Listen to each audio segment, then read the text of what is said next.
আজকে কেন আমার ডাক্তার মারা যাবে, কেন আমার ভাই বোনেরা মারা যাবে?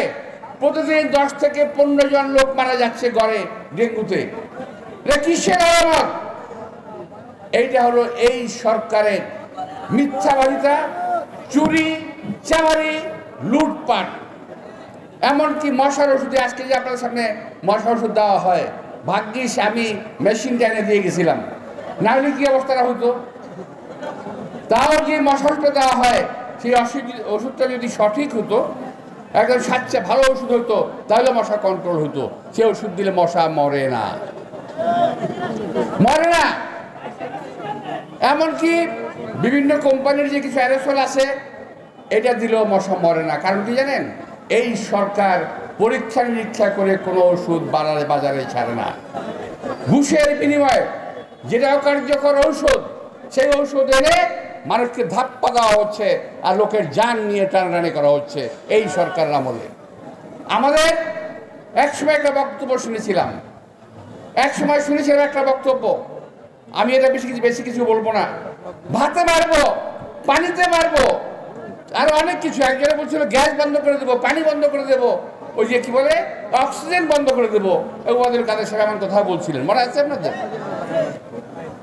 তো আজকে এই সরকার আমাদেরকে ভাতে মারছে, পানিতে মারছে, বিদ্যুৎ, গ্যাস যেখানে যা আছে বাজারে তো যাওয়াই যায় না।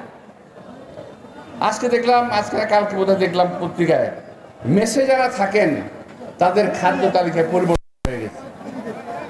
যারা আগে সপ্তাহে 2-3টা ডিম খাইতেন, তারা এখন ডিম আর খান না, তারা খান আলু ভর্তা আর ডাল, এটা দিয়ে মেসে থাকে।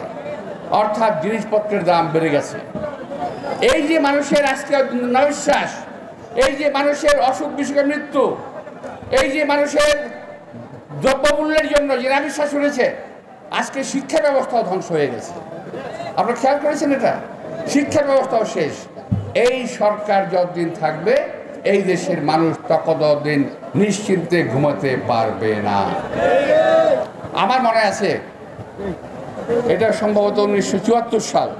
1974 সালে 25 থেকে 30 হাজার যুবক ছেলেকে গণবাহিনী বলে মায়ের কোল থেকে তারা আর ফেরত আসে নাই আজ পর্যন্ত। আমার বন্ধু শাহজাহানপুরের বাবুল, ওর ভাই বেঁচে আছে, আবুল নামে এক ভাই আছে, তাকে যে নিয়ে গেল, তার মা মৃত্যুর আগ পর্যন্ত তার পথ চেয়েছিল আমার বাবুল কখন আসবে। বাবুল ফিরে আসে নাই। আজকে আমাদের বিএনপির নেতা কর্মীদেরকে গুম করা হলো। এই এলাকা থেকে ফরহাদ, সুমন, এদেরকে গুম করা হলো, জনিকে হত্যা করা হলো, 17টা গুলি করা হলো। কিসের অপরাধে? বিএনপি করতো?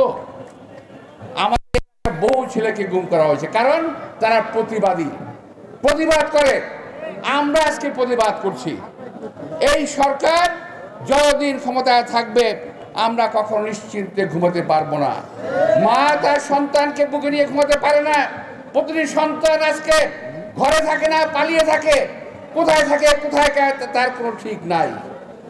আজকে যে একটা অবস্থার সৃষ্টি করেছেন এই সরকারের লোকেরা, আমরা এর থেকে পরিত্রাণ চাই। যদি তারা আমাদেরকে এখান থেকে ত্রাণ না দেয়, আমরা আমাদের ত্রাণের ব্যবস্থা ইনশাল্লাহ করব। এই সরকারকে আমরা ক্ষমতার থেকে ইনশাল্লাহ ভোটের মাধ্যমে, রাজনৈতিক আন্দোলনের মাধ্যমে আমরা সরিয়ে তারপরে ছাড়ব। প্রিয় ভাইরা, শুধু বলে নির্বাচন, বিএনপি নির্বাচনে আসতে হবে, যেতে হবে, না গেলে এটা হবে, না গেলে সেটা, অনেক কথা। আরে 15 বছরের মধ্যে 3 বার তো নির্বাচন করছেন, আমরা যাই নাই, তাতে কি হয়েছে? আপনি চুরি করা পারছে, এই তো চুরিটা বেড়ে গেছে। যখন আমরা দেখলাম যে আজকের কোন এক পত্রিকায় আসছে কিংবা সোশ্যাল মিডিয়ায় আসছে, একজন ডিসি বুঝেন তো, পুলিশের ডিসি না, প্রশাসনিক কর্মকর্তা, কি জানি বলেন, জেলা প্রশাসক, তিনি বলছেন আওয়ামী লীগকে ক্ষমতা, আগামীবার আওয়ামী লীগকে ক্ষমতা আনতেই হবে। উনি গণেশ প্রজাতন্ত্রী বাংলাদেশের চাকরিজীবী নন, তিনি আওয়ামী লীগের চাকরিজীবী। এইরকম 27 ব্যাচের সারা বাংলাদেশে প্রতিটা জেলায় 27 ব্যাচের এই ডিসিরা আছে, জেলা প্রশাসকরা আছে, তাদের অধীনে কখনো এই বাংলাদেশে কখনো সুষ্ঠু নির্বাচন হতে পারে না।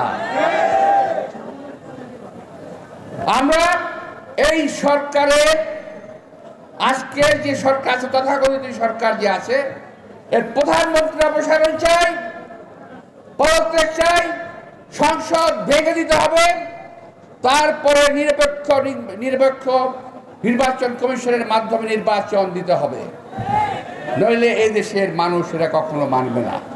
এটা হলো আমি বললাম কথা, জেলা প্রশাসনের কথা। এবার আসেন পুলিশের ডিসি সাহেবরা কি বলেন। ওনারা বলেন আগামী দিনে ক্ষমতায় এই সরকারকে আনতেই হবে, কারণ উনি তো খুব ভালো আছেন, ওনারা তো খুব ভালো আছেন।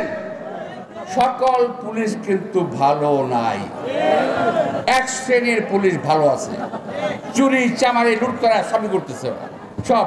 এই যে দেখেন আজকে আসছে পত্রিকায় এডিসি হারুন আর কি জানি একটা আছে না, কারে ছাত্রলীগের কারে বাইরে তক্তা বানায় ফেলেছে, বিএনপি মারতে মারতে অভ্যাস হয়ে গেছে আর ছাত্রলীগের বাইরে দিচ্ছে। কি মজা, কি সুন্দর, তাই না? খুব ভালো লাগতেছে বিষয়টা।